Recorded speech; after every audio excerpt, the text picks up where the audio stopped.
Selamat datang di Bincang Biak. Rasanya senang sekali kita kedatangan tamu yang luar biasa pada hari ini. Sudah hadir bersama kita Ibu Noli C.H. Ayomi SH, selaku Kepala Bidang Pemerintahan Kampung dan Kampung Adat Kabupaten Biak Numfor. Selamat datang Ibu. Selamat datang, terima kasih ya udah ngundang saya. Ya, bagaimana Bu? Apa kabarnya? Puji Tuhan baik. Tuhan sehat ya Bu. Iya, Oke, sehat. pertama-tama kami ucapkan terima kasih Bu sudah menyempatkan waktu bergabung bersama kami tim KKN PPM UGM Biak. Dan topik yang akan kita bahas dalam Bincang Biak kali ini itu mengenai peran Dinas Pemberdayaan Masyarakat Kampung Kabupaten Biak Numfor, baik itu dari bagaimana perumusan kebijakan hingga bahkan bagaimana kepada bentuk pemberdayaan itu sendiri untuk masyarakat serta perkampungan di Kabupaten Biak Numfor. Begitu ya Bu. Boleh kita mulai bincang-bincang kali ini? Iya, boleh. Oke. Baik Bu, mari kami persilahkan terlebih dahulu untuk Ibu kembali perkenalan diri dan juga sekaligus memberikan pengantar dan pengenalan tentang Dinas Pemberdayaan Masyarakat Kampung. Silakan Bu.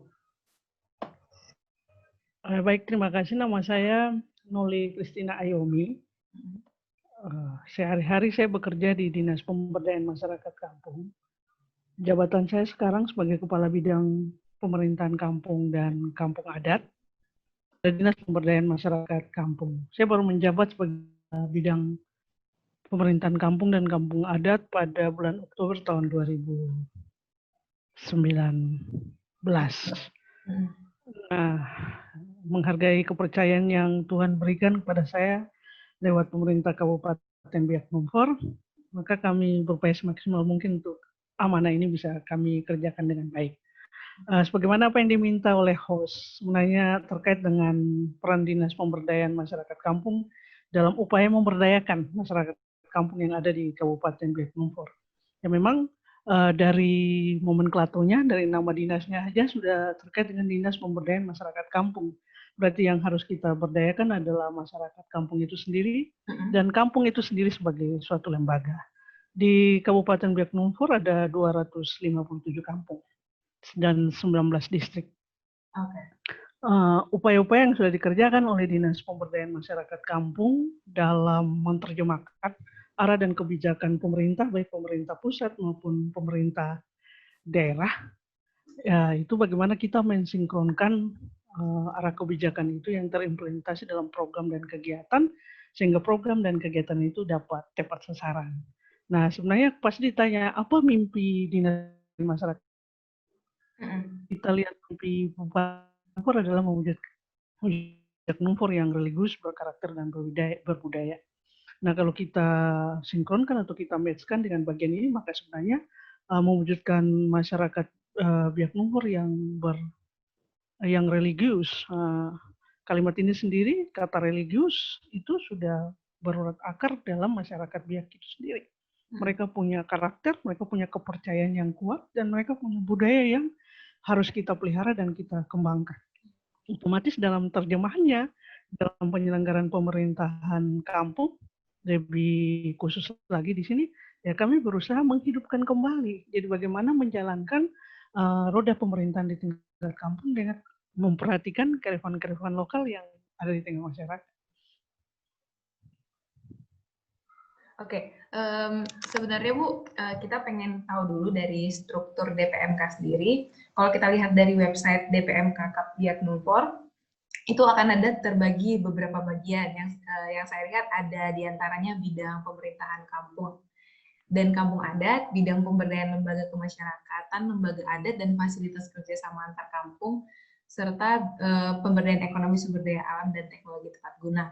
Kira-kira tupoksi dari masing-masing bidang ini berfokus pada apa ya Bu? Kalau dilihat dari tupoksi masing-masing bidang, kalau kita mengacu pada nomenklatur yang ada di Dinas Pemberdayaan, kalau bidang pemberdayaan kelembagaan dan kerjasama fasilitas kelembagaan antar kampung, itu kan dia lebih fokus kepada lembaga-lembaga masyarakat yang ada dan hidup di tengah masyarakat.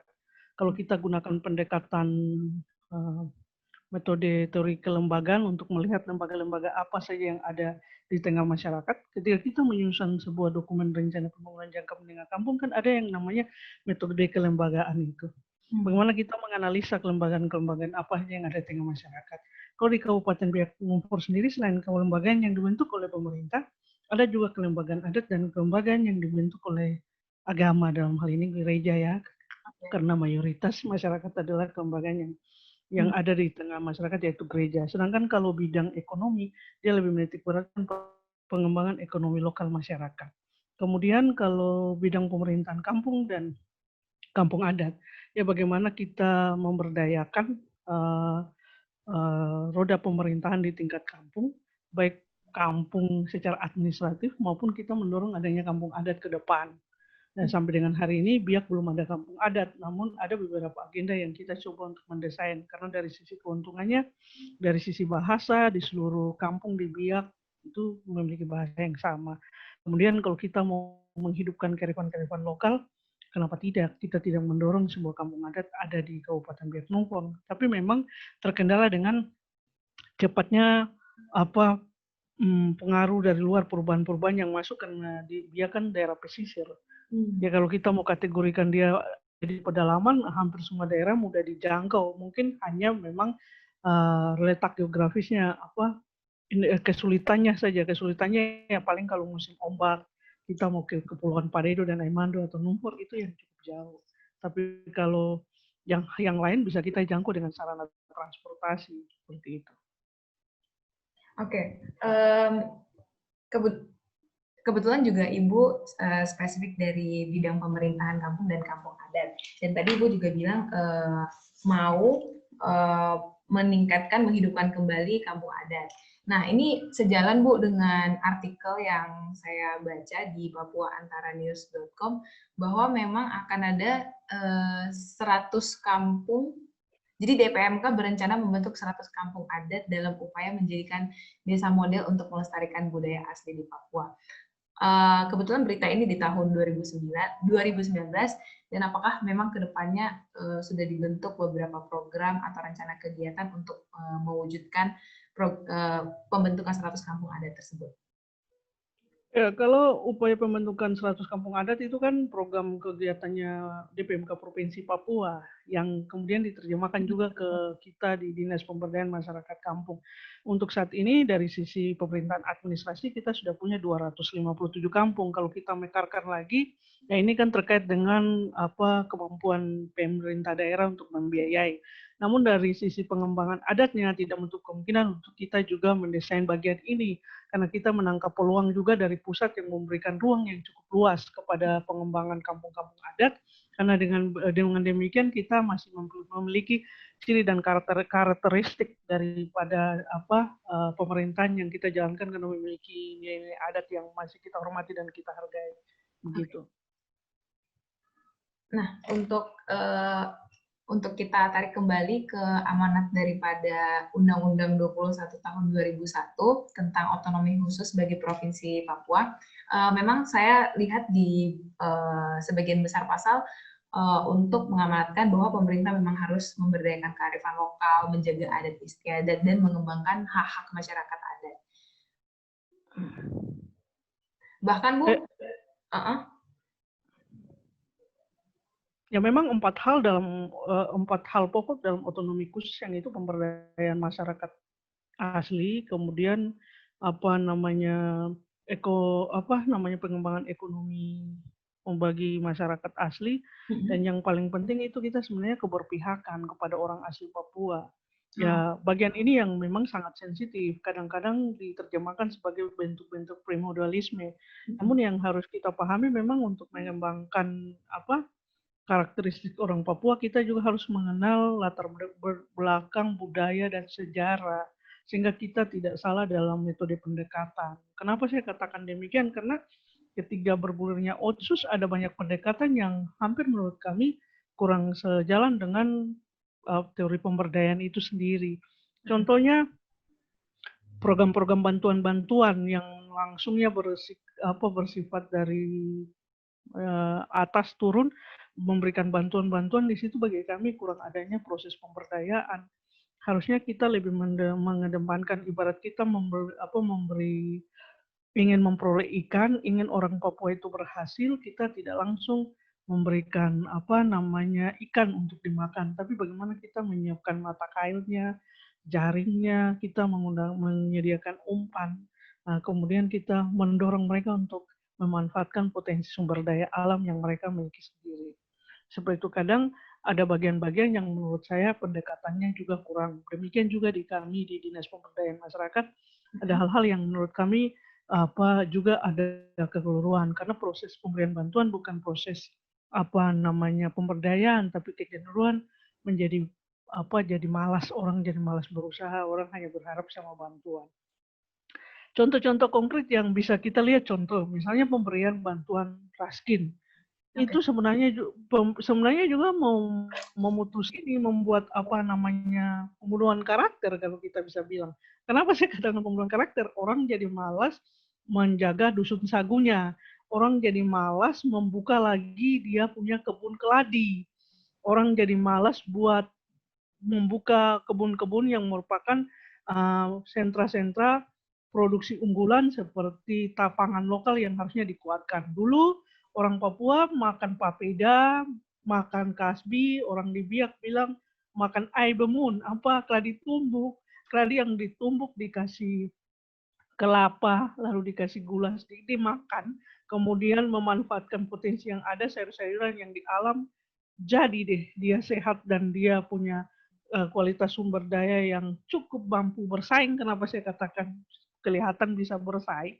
Kalau diberikan ruang, itu mampu untuk bersaing. Lalu berubah pola pendekatannya, akhirnya asupan mereka sudah tidak menggunakan asupan-asupan lokal, dia cenderung mau perubahan gaya hidup untuk mencontoh. Padahal ini sebenarnya kita tidak saling menyalahkan, mungkin informasinya saja yang kurang. Saya di tahun 2018 dan 2019 ada program Kementerian Desa yang namanya program inovasi desa. Namun di dalam program itu kami justru lebih mau mengangkat kembali nilai-nilai yang hampir kita lupakan.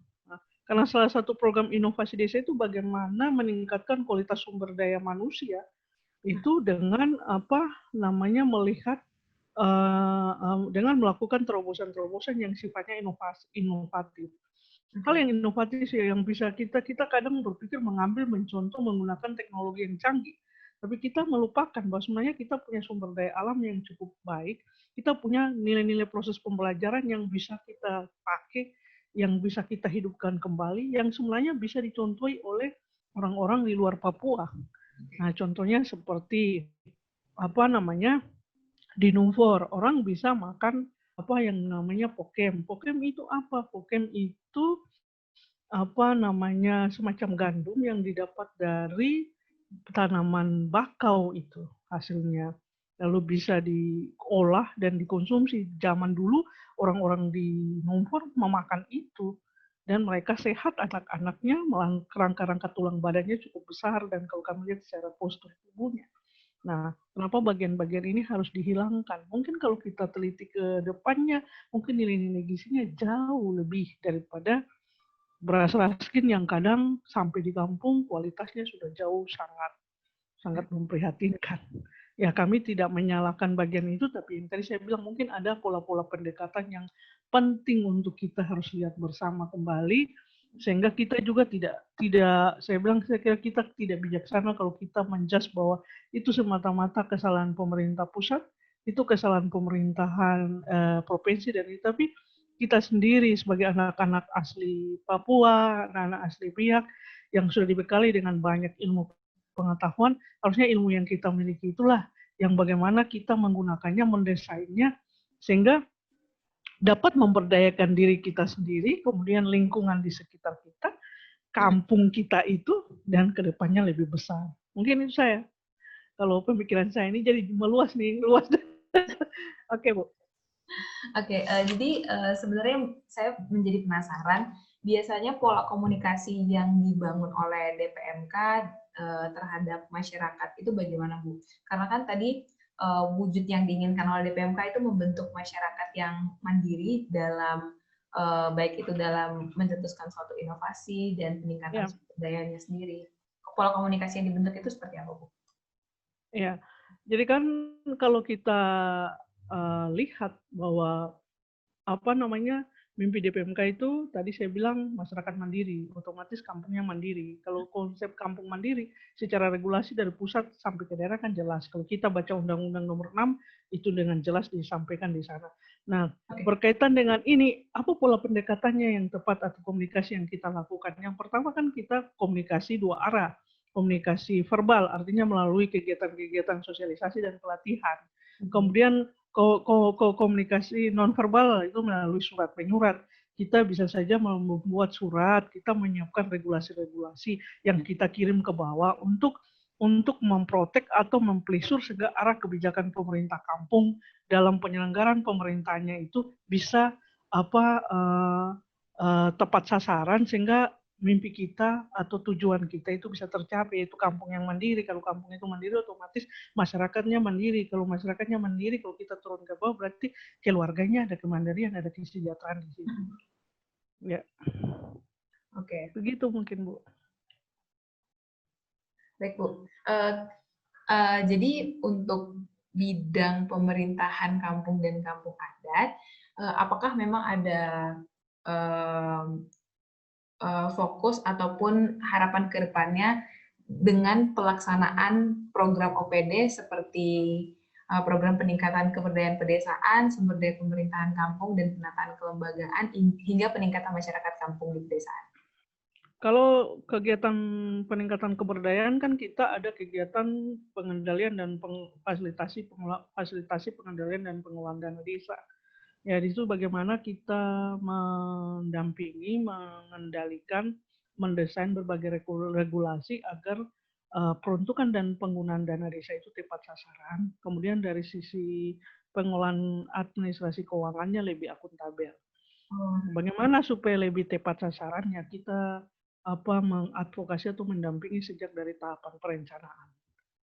Gitu. Kemudian kalau dari sisi program peningkatan peran kelembagaan atau pemerintah kampung itu sendiri, kami melakukan kegiatan penguatan kapasitas kepada pemerintah kampung.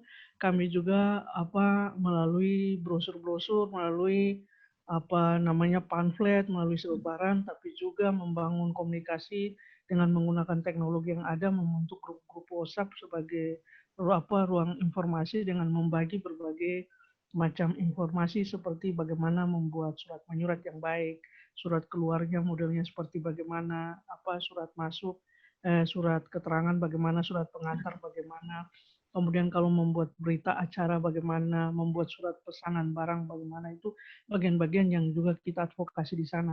Kemudian kalau dari sisi peningkatan kualitas aparaturnya, yaitu kita sosialisasi, kita lakukan pendampingan ke kampung-kampung, lalu kita juga mendorong agar kegiatan-kegiatan di tingkat kampung dalam bidang penyelenggaraan pemerintah desa, yang paling sederhana program saya itu wajib membuka kantor kampung setiap hari, menaikkan bendera merah putih dan menurunkan. Karena itu hal yang sederhana kita anggap. Tapi kalau kita jalan di kampung-kampung, rata-rata kantor kampung tidak ada yang tidak aktivitasnya, tidak dibuka. Saya nggak tahu, di Jawa mungkin dibuka.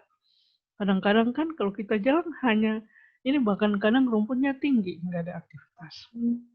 Tapi program saya yang paling sederhana, wajib kepada seluruh kepala kampung membuka kantor kampung setiap hari. Menaikkan bendera merah putih dan menurunkan. Wajib menggunakan pakaian seragam sebagai seorang kepala kampung dan aparat kampung. Menghargai Garuda di dada. Sehingga setiap kewenangan yang melekat padanya terkait dengan penggunaan Garuda di dada, bagaimana kebijakan yang dia yang seorang kepala kampung ambil, beliau sendiri menghargai, aparatnya menghargai, masyarakat akan menghargai. Hal-hal yang kecil ini kadang juga kita abaikan, kita melupakan, tapi sebenarnya itu berdampak cukup luas. Mungkin itu. Karena tidak biaya besar, Bu. Kita hanya cukup menyurat dan kita melakukannya. Kemudian kita mengintervensi.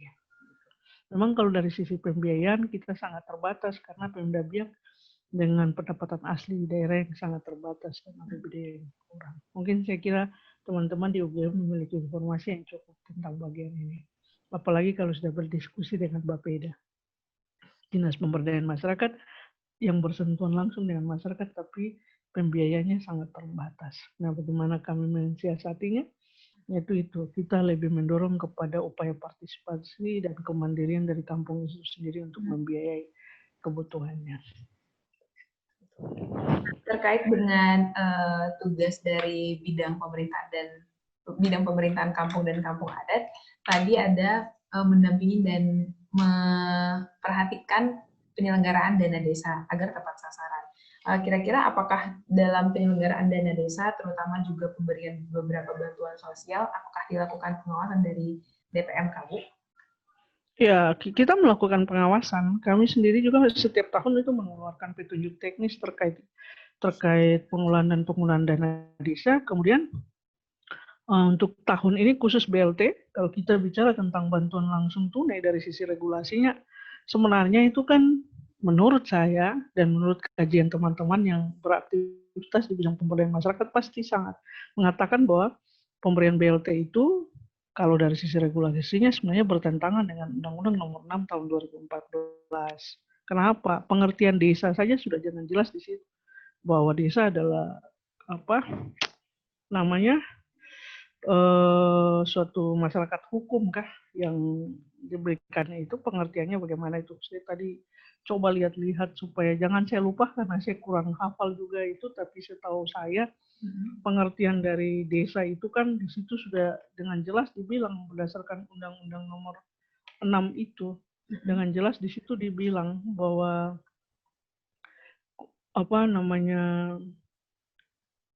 desa pada posisi itu harus dipandang sebagai entitas sosial kolektif yang memiliki karakter sosial, ekonomi, kultur, dan ekologis yang khas, spesifik jika dibandingkan dengan kota.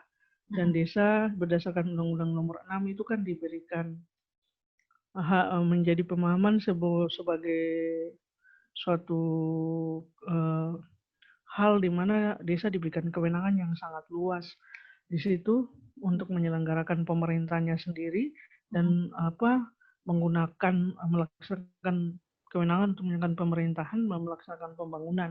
Jadi di sini diberikan ruang untuk melakukan perencanaan secara mandiri di situ agar ke depan ketika dia mengimplementasikan pelaksanaan pembangunan sesuai dengan dana desa itu sesuai dengan kebutuhan yang dimiliki oleh masyarakat. Makanya yang harus selalu kita intervensi bahwa wajib melaksanakan musyawarah kampung karena rohnya musyawarah kampung di situ kan rohnya penyelenggaraan Undang-Undang Nomor 6 penyelenggaraan pengelolaan dana desa di situ. Sebab kalau tidak bisa saja tepat sasaran bahwa yang diprogramkan itu dalam mimpi kepala desa bukan apa yang menjadi kebutuhan masyarakat. Di tahun 2020 kita wajib turun ke kampung untuk melihat penyelenggaraan musyawarah kampung. Bukan cuma musyawarah kampung perencanaan saja, bahkan untuk meningkatkan akuntabilitas kinerja pemerintahan, kita mendesain dengan harus ada musyawarah kampung pertanggungjawaban. Muaranya kita dasarnya ke Permen Desa nomor 17 tentang musyawarah desa. Kenapa kita harus melaksanakan musyawarah kampung pertanggungjawaban?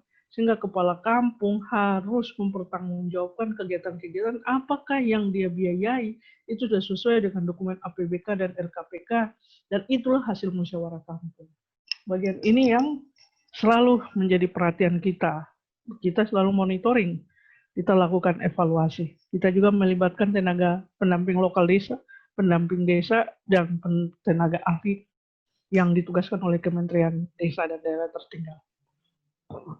Nah, untuk melaksanakan musyawarah kampung sendiri, apakah memang ada hambatan sejauh ini, Bu? Mengingat memang untuk musyawarah kampung juga partisipasi masyarakat masih minim, gitu. Hambatan kira-kira apa? Memang partisipasi masyarakat merupakan kendala dalam pelaksanaan musyawarah kampung. Namun upaya untuk meningkatkan itu kita berusaha mensosialisasikan bagian ini sebagai bagian yang penting dengan menguatkan kapasitas dari Badan Permusyawaratan Kampung.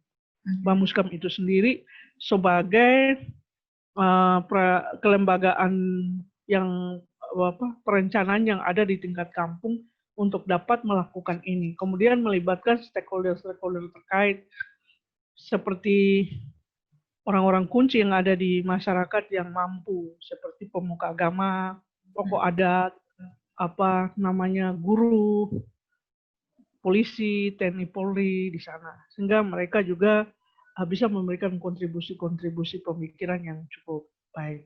Sejauh ini kalau kami amati di BIAK untuk tahapan musyawarah perencanaan sudah banyak pihak yang terlibat.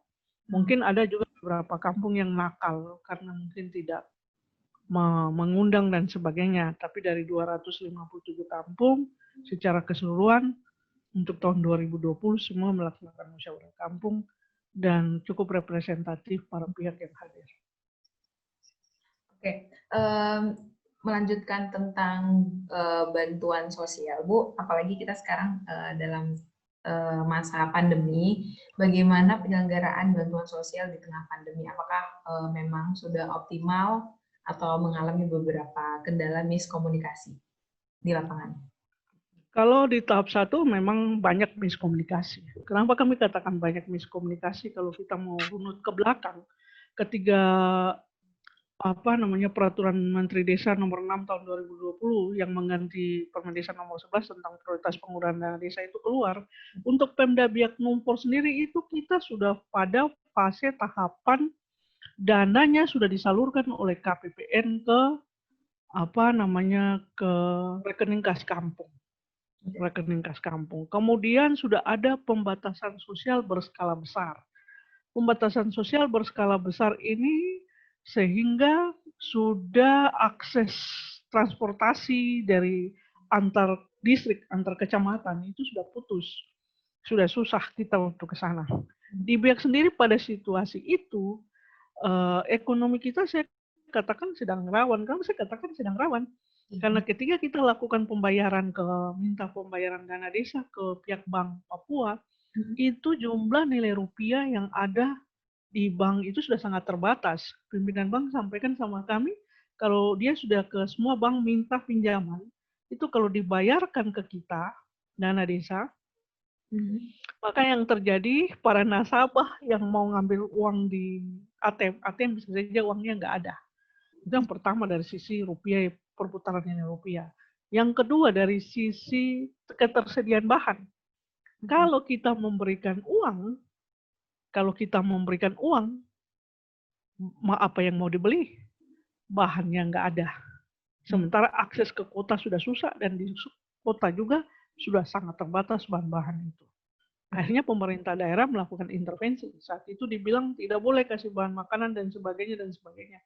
Nah, kami berkoordinasi juga ke pemerintah pusat. Bahwa ke pemerintah provinsi dan pusat, jika kita melaksanakan hal ini, maka bisa saja apa yang diinginkan Pak Jokowi, tidak ada penduduk Indonesia yang lapar, bisa ada yang lapar.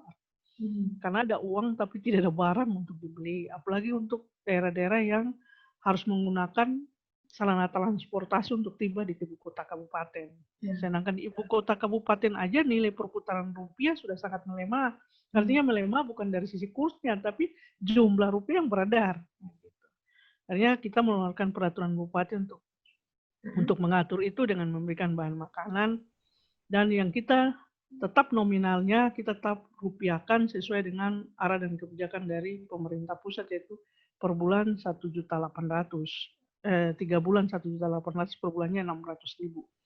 Nah, kalau ini kita eksekusi lagi, permasalahan yang kedua muncul, kalau kita eksekusi sesuai dengan konteks regulasinya yang dari pusat, bahwa yang sudah dapat PKH dari Bansos, dari Kementerian Sosial, yang sudah dapat BNPT dan sebagainya, saat itu data belum lengkap. Di Kementerian Sosial orang masih validasi data, sementara dana desa tahap 1 sudah mau bergulir.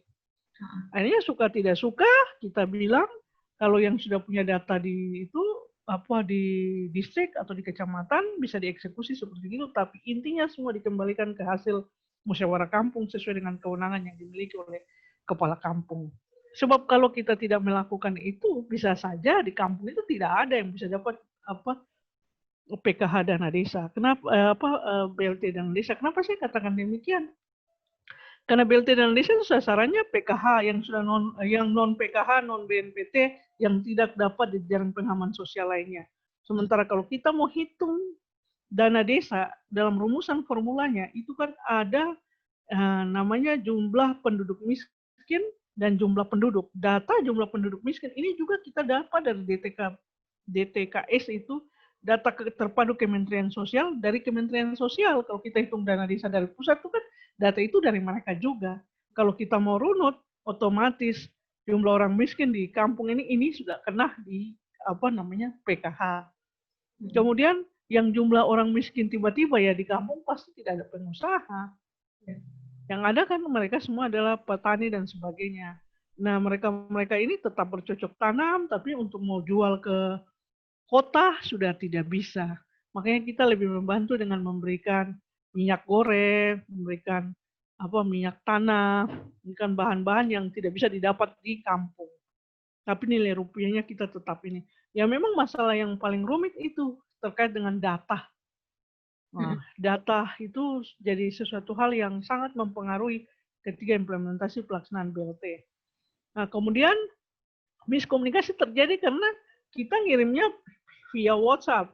Untuk daerah-daerah yang ada jangkauannya bisa dibuka oleh seorang kepala distrik, lalu dia cetak dan sebagainya. Tapi daerah-daerah yang akses jaringannya kurang, otomatis informasi-informasi ini kurang. Kemudian kita nggak mungkin sampai di sana karena perintahnya kan ASN kerja online saat itu. Ya, dan 2 minggu itu. Nah, makanya di tahap 1 memang agak rawan, namun di tahap 2, puji Tuhan, sudah jauh lebih baik dan lebih terkendali. Untuk tahap 2 penyaluran BLT dana desa sudah jauh lebih baik karena sudah era new normal dan kita sudah bisa membangun komunikasi lewat surat menyurat yang bisa sampai ke distrik, sampai ke kepala kampung, jadi tidak menjadi persoalan. Mungkin itu. Ya, kalau saya sendiri sebenarnya pemberian BLT yaitu kita harus pahami karena dia di masa pandemi COVID-19 dan karena keadaan darurat non bencana.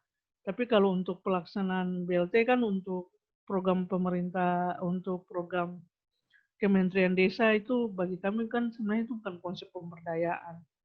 Karena kan kalau kita lebih mengacu kepada program kerja pada karya tunai desa, orang kerja dulu baru kita upahi. Orang mau berusaha baru mendapat hasilnya kan begitu. Seperti itu. Oke, kemudian bagaimana terkait tingkat perekonomian di Kabupaten Biak, terutama di beberapa kampung di Biak, Bu, mengingat juga pandemi sekarang sudah memasuki bulan kelima, apakah perekonomiannya mayoritas memang berkebun dan juga nelayan dan nelayan ya? Apakah memang sekarang sudah mulai stabil? Kalau aktivitas nelayan dan aktivitas berkebun masih tetap berjalan stabil. Ya, untuk konsumsi sendiri, konsumsi lokal. Ya, kalau untuk akses ke pasar dan sebagainya, ya sekarang sudah stabil, mereka menjual ke pasar sudah dibuka kembali dan mereka sudah bisa beraktivitas. Ya, di fase tahap 1 memang ada intervensi pemerintah daerah untuk membeli hasil-hasil kebun dari masyarakat. Kita yang datangi, Pak Semua, Pak Bupati, datangi membeli, lalu membagi ke semua OPD teknis instansi pemerintah daerah yang ada untuk membeli hasil-hasil kebun rakyat. Nah, ini bagian-bagian yang bagi kami juga menjadi sangat menolong di situasi pandemi. Kalau di era sekarang, akses pasar sudah dibuka, bahkan sudah tidak dibatasi jamnya lagi. Ya kan kalau berjualan sampai dengan jam 6 sore ya memang itu udah waktu jualan. Kalau sudah di atas kan udah malam, jadi tidak. Dan sejauh ini saya kira sudah lebih normal dan jumlah orang yang terinfeksi di Biak juga sudah hampir tidak ada. Mudah-mudahan tidak ada karena dibantu oleh kondisi geografis kita yang ada di pulau, di tengah, diapit oleh laut, dan suhu udara yang cukup panas dan sebagainya. Dan puji Tuhan, sekalipun ada yang terinfeksi, tapi mereka tidak sampai meninggal, bisa sembuh. Nah, ini suatu anugerah saya kira dari Tuhan untuk keluarga Biak. Kita bersyukur untuk bagian ini. Sekalipun keberadaan rumah sakit kita terbatas, prasarana yang kita miliki terbatas. Tapi ya puji Tuhan kita semuanya yang terinfeksi sehat, kita yang kerja dan hampir berkomunikasi dengan banyak orang di situasi-situasi pandemi, ya kita masih sehat sampai saat ini. Oke, Bu, untuk pertanyaan berikutnya terkait dengan pelayanan yang diberikan kepada masyarakat oleh DPMK. sistem pelayanannya apakah memang masyarakat itu datang ke kampung atau memang sudah ada layanan-layanan online yang disediakan oleh DPMK kepada masyarakat? Sejauh ini kami belum punya layanan online oleh DPMK, karena satu dari sisi infrastruktur jaringan saja dari sisi pemerintah daerah, menurut kami masih kurang. Saya sekarang webinar dengan Ibu aja, saya pakai pulsa data, Bu. Kalau saya pakai jaringan yang ada di kantor tadi lelet banget. Jadi enggak bisa, karena semua orang kalau pakai lelet. Kalau saya sendiri pakai mungkin bisa ya. Tapi kalau semua di kantor gunakan pasti lelet. Makanya saya pakai hotspot seluler untuk bisa. Ini pertama ukuran tingkat kabupaten ya. Terus bagaimana kalau kita mau menjangkau ke kampung-kampung. Kemarin dalam webinar dengan UGM juga yang itu saya juga sampaikan, memberikan masukan kalau bisa, kalau nanti ada teman-teman yang KKN di Biak melakukan membangun website dan sebagainya, ya tolong juga agar website itu bisa berkelanjutan. Ya mungkin juga bisa diperhatikan apakah kampung tersebut sudah ada jaringan atau tidak, sehingga kami bisa mengintervensi kepala kampung untuk bisa memasang IndiHome atau dan sebagainya paket jaringan di kantor kampung, sehingga akses itu bisa berlangsung. Jangan sampai hanya sekadar dibuat setelah KKN berakhir tidak bisa digunakan, tidak bisa di-upgrade datanya, sumber daya yang mengelola tidak disiapkan. Nah ini penting. Kemarin masukan saya untuk teman-teman di UGM kalau bisa, kalau setelah dibangun webnya mungkin dilatih beberapa pemuda gereja untuk bagaimana mengaplikasikannya, bagaimana menginput data sehingga datanya bagus, informasi di dalam webnya itu senantiasa bagus. Kemudian kami juga untuk ke kampung-kampung memang sebenarnya punya rencana untuk mau membangun sistem informasi administrasi pemerintahan desa sampai ke tingkat kampung. Namun kita harus secara bertahap melihatnya, kita harus mensinkronkan dengan ke Kominfo terkait dengan jaringannya, ketersediaan sarana dan prasarana yang ada di. Kalau untuk laptop dan komputer pasti kampung-kampung punya, tapi ya masih sebatas untuk ketik surat, administrasi perkantoran biasa. Tapi untuk sudah online mungkin belum. Mungkin kedepannya kalau kita mau berpikir itu ada dalam agenda perencanaan saya untuk distrik di dalam kota, distrik via kota, dan mungkin distrik Samova. Seperti itu, Dek. Ya, berarti memang komunikasi ke masyarakat masih dilakukan dengan cara-cara konvensional. Iya, konvensional. Oke. Nah, kira-kira dari DPKM untuk sekarang fokus program yang dilakukan pada saat ini dan kedepannya apa ya, Bu? Ya, untuk saat ini kita fokus untuk peningkatan akuntabilitas pengelolaan dana desa. Kemudian kita juga peningkatan kualitas SDM Dinas Pemberdayaan Masyarakat Kampung, penguatan kapasitas pendamping lokal desa, PD dan PD. Kemudian kita bagaimana membangun sinergitas dengan OPD teknis terkait untuk mewujudkan kampung mandiri, sehingga ada kampung-kampung percontohan, baik itu kampung wisata, kampung model, atau kampung STBM. STBM itu sanitasi total berbasis masyarakat. Bagaimana membangun kampung-kampung yang memiliki kualitas derajat kesehatan yang cukup baik, karena pengembangan STBM itu yaitu tidak buang air, stop BABS, air sembarangan, mengajarkan mereka tentang cuci tangan pakai sabun, mengajarkan mereka tentang bagaimana minum air yang bersih, harus direbus dulu, terus pemanfaatan sampah rumah tangga dan pemanfaatan sampah-sampah lainnya untuk dikelola menjadi sektor-sektor usaha ekonomi kreatif seperti pembuatan tas dan sebagainya. Itu banyak yang merupakan usaha ekonomi kreatif yang sedang kita dorong. Bagian ini juga sebagai upaya untuk pencegahan stunting, mengakomodir program kebijakan pemerintah pusat. Itu menjadi prioritas kami. Oke. Kemudian Bu, apakah memang untuk pemberdayaan perekonomian, apakah ada semacam pelatihan atau pendirian usaha terhadap masyarakat sekitar. Jadi profesi yang dimiliki oleh masyarakat tidak hanya sekedar bertani ataupun nelayan. Ya, kalau dari sisi pelatihan-pelatihan untuk pengembangan ekonomi kreatif, kita sudah melakukan kegiatan pelatihan untuk ibu-ibu itu bagaimana mengembangkan usaha kerang laut yang dibuat menjadi berbagai aksesoris. Kemudian juga kita melakukan pelatihan jahit menjahit bagi ibu-ibu yang memiliki keterampilan menjahit. Tapi juga kami yang paling esensi dari semua itu, kita coba melakukan pemetaan ekonomi, pemetaan potensi kampung untuk kita dorong menjadi produk unggulan desa guna pengembangan BUMDes. Ya, kenapa? Karena sejauh ini kita selalu ngomong, yang saya melihat kita hanya selalu ngomong potensi-potensi kampung. Tapi apa produk unggulannya? Nah, ini yang kurang sebenarnya di Biak. Bagian ini yang belum menjadi sebuah indikator keberhasilan dari peningkatan ekonomi di kampung. Nah, sejauh ini kami sudah mendorong dengan ada kampung-kampung yang begitu kreatif membuat usaha-usaha seperti gini, usaha-usaha bunga, ini kan dari sampah-sampah plastik dan sebagainya. Kemudian ada juga usaha-usaha pembuatan tempat tisu dan sebagainya. Nah, tapi yang kami sayangkan ini adalah kita harus advokasi dari sisi manajemen usahanya dan keberlanjutan daripada usaha tersebut. Jadi istilahnya mental usahanya, jangan cepat puas gitu. Hari ini dia jual laku, dan nunggu lagi sampai uangnya habis baru dibikin lagi. Nah, ini bagian-bagian ini sebenarnya mungkin kami juga butuh bantuan dari teman-teman UGM untuk bisa memotivasi membentuk mental usaha. Kemudian terkait dengan kampung wisata. Kampung wisata ini kan bagaimana coba kalau kita melahirkan sebuah konsep kampung wisata yang untuk Biak itu seperti apa. Nah, itu seperti apa konsep Biak. Setelah teman-teman berKKN, teman-teman lihat mungkin ada model pengembangan kampung wisata di Biak yang bagaimana dengan tidak mengabaikan kearifan lokal masyarakat itu sendiri.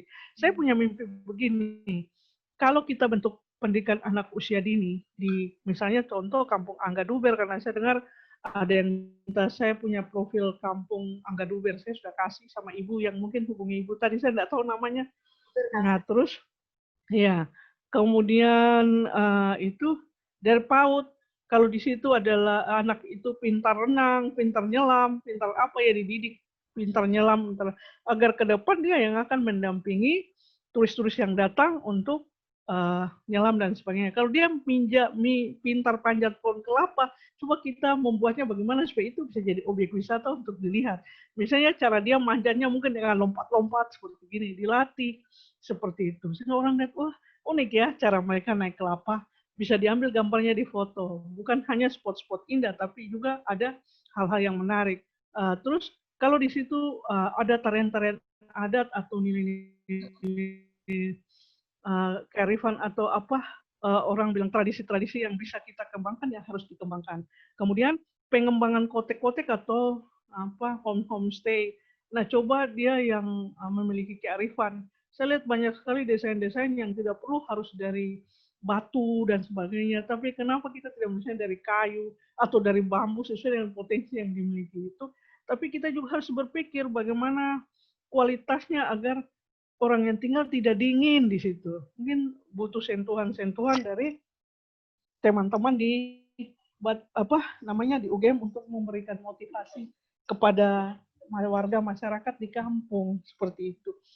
Kalau saya, bisakah kita sama-sama berpikir untuk mendesain bagian itu? Mungkin di akhir masa KKN-nya mungkin ada yang ditinggalkan untuk kami. Sehingga ke depan itu bisa kami gunakan untuk, wah ini ada hasil penelitian dari teman-teman di UGM untuk melihat bagian ini, sehingga kita ke depan bisa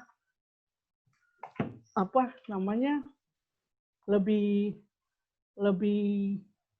terarah konsep itu.